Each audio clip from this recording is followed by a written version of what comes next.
Bible சொல்லியதா? நீங்க தைரியமா இருக்கலாம். எவன் என இறக்குனாலும் கர்த்தர் என உயர்த்துவார். இருக்கீங்கன்னு நினைக்கிறேன். எதுவுமே நம்புறீங்க? கர்த்தரும் நீ இழந்ததை எல்லாம் உனக்கு திரும்ப தருவேன்னு சொன்னாரா? எத்தனை பேருக்கு தைரியம் இருக்கு இன்னைக்கு ராத்திரி? அது ரொம்ப முக்கியம். பக்கம் சொல்ல, நான் இழந்ததெல்லாம் கடவுள் எனக்கு தருவேன்னு சொன்னார். சொன்ன நிச்சயம் இருக்கா? அழுவதை நிறுத்து, அழுவதை நிறுத்து, புலம்புறதை நிறுத்து, பொறுமையா காத்திரு. நீ இழந்த எல்லாவற்றையும் கர்த்தர் உனக்கு கண்டிப்பா தருவார். ஏன்னா அவர் சொன்னார்னா அவரு வேர்ட் அண்ட் வில், வார்த்தையும் சித்தமும் ரொம்ப முக்கியம். ஆமென் சொல்ல மாட்டீங்களா?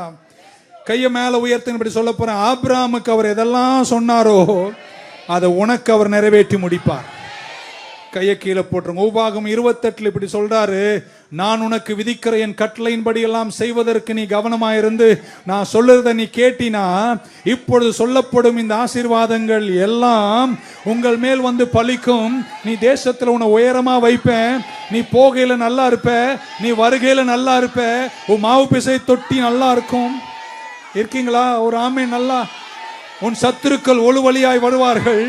ஏழை பாஸ்டர் இது ஆபிரகாமுக்கு தான் சொல்லிச்சு இல்லங்க. கலாத்தியர் 3 சொல்லுகிறது, நீங்கள் கிறிஸ்துவினுடையவர்கள் என்றால் நீங்கள் ஆபிரகாமினுடையவர்கள். அவர் சொல்லிட்டார்னா அது நிறைவேறிடும். ஒருத்தர் வந்து பக்கத்துல வார்த்தைன்னு சொல்லுங்களேன், இன்னொன்று சித்தம். இது ரெண்டும் சேர்ந்து நீங்க நின்றுட்டீங்கன்னா கடவுள் வானத்தை கூட பிச்சு கொண்டு வந்து கொடுத்துருவார்.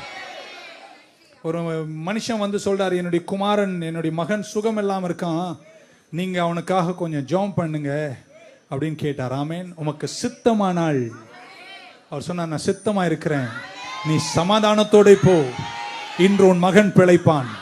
அவன் வீட்டுக்கு சேர்றதுக்கு முன்னாடியே இருக்கீங்களாங்க, அவன் வீட்டில் போய் சேர்றதுக்கு முன்னாடியே அது சித்தமா இருந்ததுனால கர்த்தர் அதை கிளீனா முடிச்சு அவனை கர்த்தர் வாழ வச்சு அழகு பார்த்து அவனுக்கு ஜீவனை கொடுத்தார்.